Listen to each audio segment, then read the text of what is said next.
So ang tunay na nagbibigay sa atin ng proteksyon at kaligtasan ay si Allah subhanahu wa ta'ala. Hindi ang mga bundok ng Sierra Madre, hindi ang mga bundok ng Caraballo, ang mga bundok ng Cordillera, hindi ang mga ito mga kapatid. Napakalaking kawalan ng utang na loob na ang Panginoong Diyos na si Allah na siyang nagbigay sa atin ng proteksyon at kaligtasan ay hindi natin pasasalamatan. At ang pasasalamatan natin ay ang mga likha lamang ni Allah subhanahu wa ta'ala. Napakalaki po itong kawalan ng utang na loob.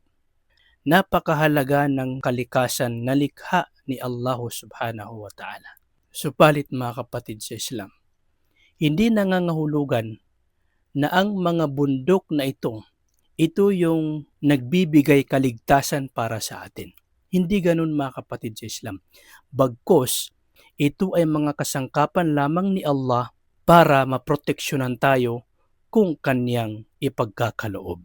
So ang tunay na nagbibigay sa atin ng proteksyon at kaligtasan ay si Allah subhanahu wa ta'ala.